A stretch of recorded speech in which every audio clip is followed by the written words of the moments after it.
बोलो सीताराम।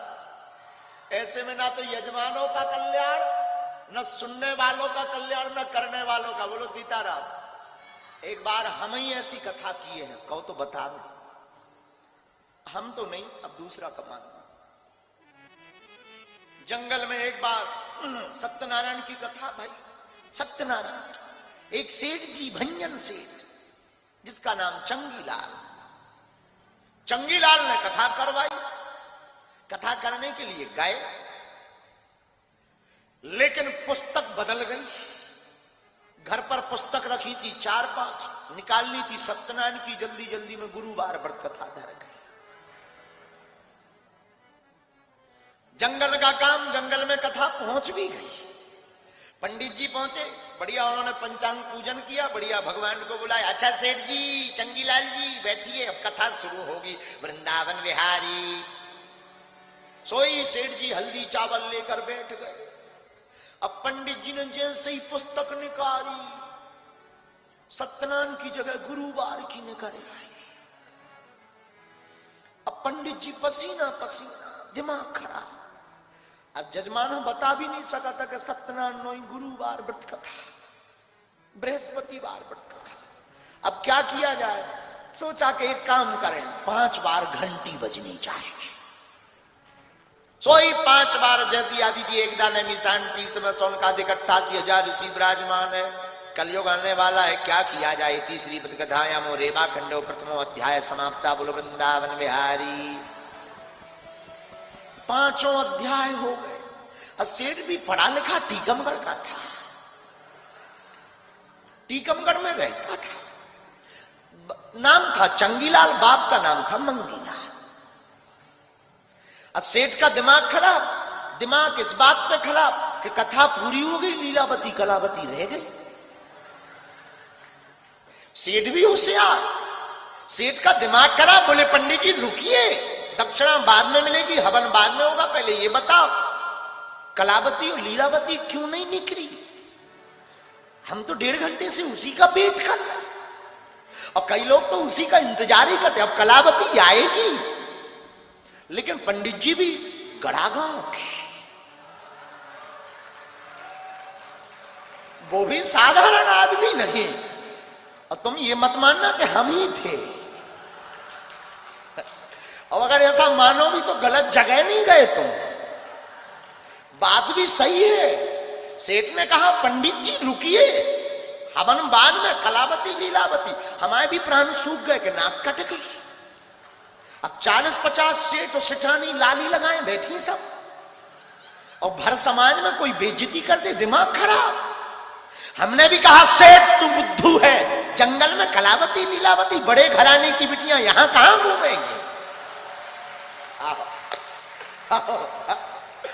तुझे ज्यादा ही कलावती लीलावती चाहिए, घर पे करवा, वहां आएंगी। आज तक नहीं करवाई उसने कथा। वैसे जब से हम टीवी पे आने लगे तो एक बार तो उसने ट्राई किया है। अब ये नहीं बताएंगे कि वो सेठ कहां का था, जिंदा आज भी है वो। और हमने ऐसी कथा की, लौटकर उसने हमसे कोई कथा नहीं करवाई। और उस दिन की दक्षिणा की पूछो मत, मात्र 17 रुपया मिली। हमने कहा ये कटौती किस बात की? बोले लीलावती कलावती कट करवा गई। हमारा भी दिमाग खराब कि 50 रुपया का भाव लेकर आए थे, अब बोल भी क्या दें, 27 रुपया कट गए। ज्यादा 33 रुपया कट गए। दिमाग खराब। लेकिन ठीक है, उस दिन के बाद सेठ भी समझ गया कि कथा भी स्थान के हिसाब से हो सकती है। वैसे आजकल वो सेठ अभी भी सत्यनारायण करवा नहीं रहा है। हमने पूछवाया 1-2 बार कि सेठ जी ने कभी सत्यनारायण करवाई? नहीं। आजकल वो भागवत पे चला गया, क्योंकि उसका हमारी सुनने के बाद भरोसा ही उठ गया। सत्यनारायण से ही भरोसा उठ गया कि ऐसी भी सत्यनारायण होती है। और फिर क्या, हमने हवन किया, चले आए। कलावती लीलावती हमें आज भी नहीं भूली। ये भी तुमको बता देते हैं, उस दिन के बाद जब भी सत्यनारायण की कथा हुई, हमने कलावती लीलावती जरूर बोली। और बहुत तेज तेज बोली कि अब लौटकर हमारे ऊपर ये आरोप ना लग जाए कि ये अध्याय ही हमारी पुस्तक में नहीं है। वैसे ऐसी भी कथा होती है, तुम्हें करवानी हो तो मिलना, तिवारी जी के घर पे हैं हम आजकल। राजन तिवारी जी के घर पर हैं, अगर तुम्हें लगे कि सत्यनारायण होनी चाहिए हम तैयार हैं, मिल सकते हो आप। और ये हमारे जीवन की विचित्र घटना है, भगवान करे लौट कर ये ना हो, क्योंकि भूल तो थी सो हो गई, ना समझ थे। और हमने ये भी सोचा कि सत्यनारायण की कथा पुस्तक भूल गए, अगर कहेंगे कि पुस्तक नहीं आई है तो यजमान क्या कहेगा, कैसे पंडित जी हैं, पुस्तक ही भूल गए।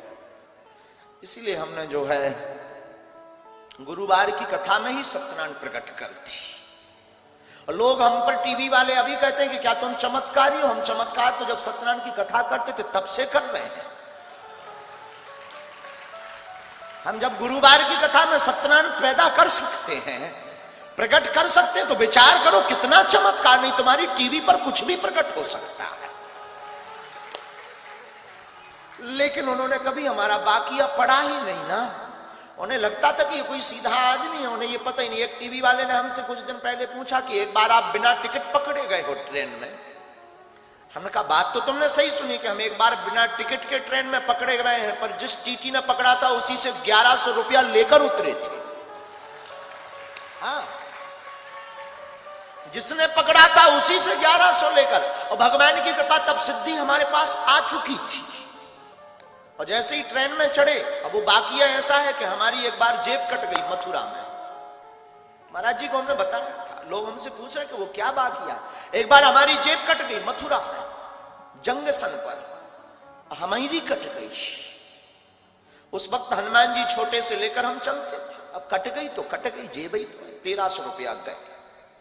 एक मोबाइल था नोकिया का जिसमें सांप सीढ़ी खेलती थी। उसमें सांप चलता था, बहुत लंबा सांप हो जाता, फिर वो टकरा जाता था। हमें आज भी याद है, वो 4 बटन से सांप चलता था, वो गोला खाता था, बढ़ता जाता था, साइज बढ़ती जाती थी। और इससे अच्छा तो हमें वो उस मोबाइल का सांप बहुत अच्छा लगता था, कम से कम खाता था तो बढ़ता तो था। आज कई लोगों के बड़े बड़े खाते बढ़ नहीं रहे, कई लोगों के तो इतने खाते बढ़ नहीं रहे। तो वो मोबाइल था, वो भी गया चोरी में, वैसे जेब कट गई। चोरों का हमारा पुराना नाता है। अब सोचा कि ट्रेन की टिकट, पैसे ही नहीं है, टिकट कौन कटवाए। हमने भीतर ही भीतर, अब ऐसा नहीं है कि हमारी कोई हनुमान जी से बात होती है, नहीं, भीतर ही भीतर हम मन में बात करते हैं और भीतर ही कोई जवाब हमें देता है। हमें ये भरोसा वो हनुमान जी है। हमने कहा कौ बजरंग बली, टिकट ही नहीं है, रुपया भी नहीं, अब कैसे चलेंगे। भीतर से बोले एसी में चलेंगे।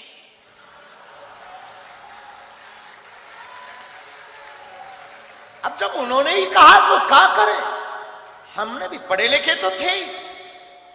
एसी A1 डब्बा पड़ा, A1 रेलगाड़ी आई, रात का समय, चढ़ गए। एसी फुल, कोई सीट नहीं, बाथरूम के पास आकर खड़े भाई। ऐसे हमारे जैसे लोगों को ऐसे ही खड़ा होने मिलता है। लेकिन एसी में थे, वो एसी का मजा ना ले। हम बहुत समझदार आदमी बचपन से ही हैं, इतने इंटेलिजेंट हैं कि हम एसी का बार बार गेट खोलकर एसी की हवा लें, बंद कर दें, फिर खड़े हो जाए। बाहर में गया, एसी में आए, एसी का मजा नहीं लिया तो क्या काम का।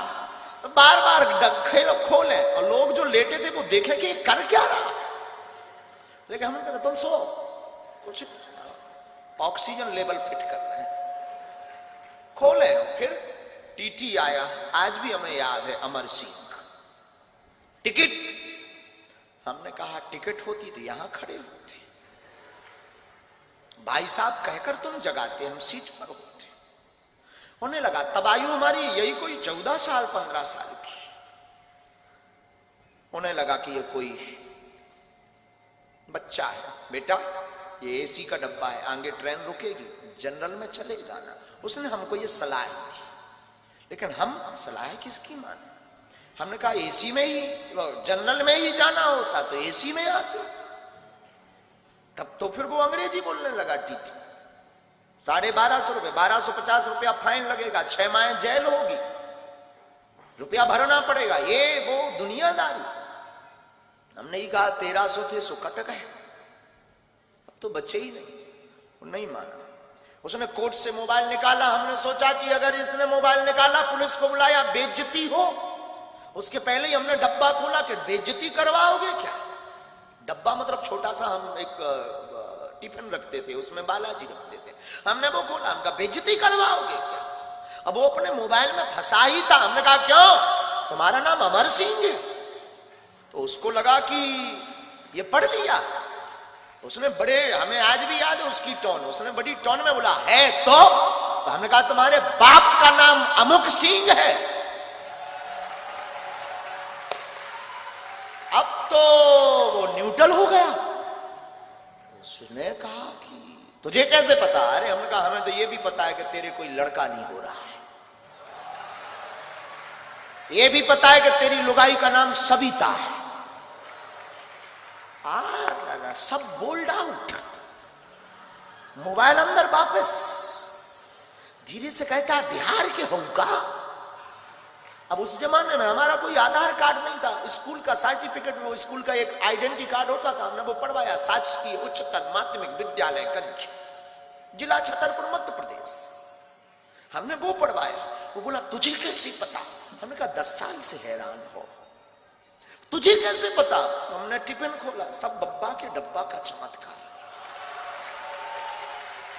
हमें आज भी याद है, आज भी हमें याद। उसने यहां पकड़ा बगल में, भीतर ले गया डिब्बी में। हमका कहा, हमें लगा कि शायद अब जेल गए।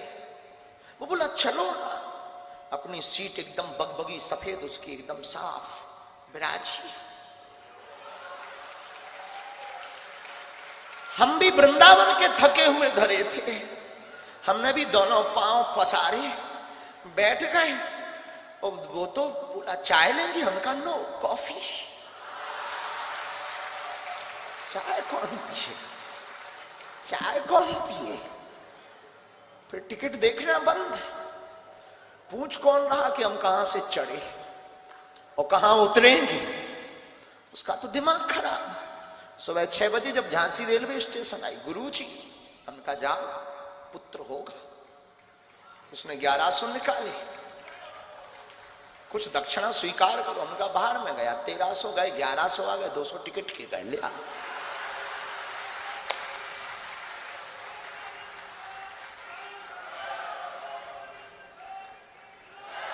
ये 14-15 साल में ही कर चुके थे कांड। अब ऐसे कोई कांड नहीं है, पर हो गया था। तो किसी ने हमसे पूछा था कि आप बिना टिकट ट्रेन में पकड़े गए। हमने कहा ये तो किसी को बता ही नहीं कि हम 1100 लेकर उतरे थे। वैसे आज भी वो हमारा चेला है, भगवान की कृपा से उसके बेटा भी हो गया है 5-6 साल का।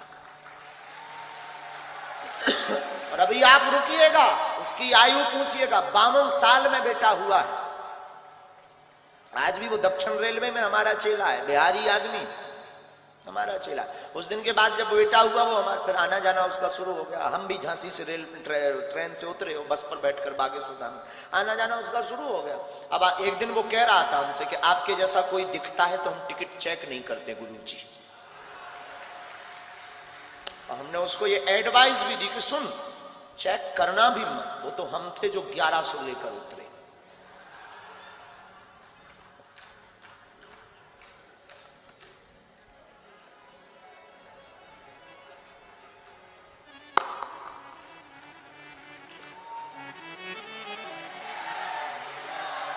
वल्लभ विठल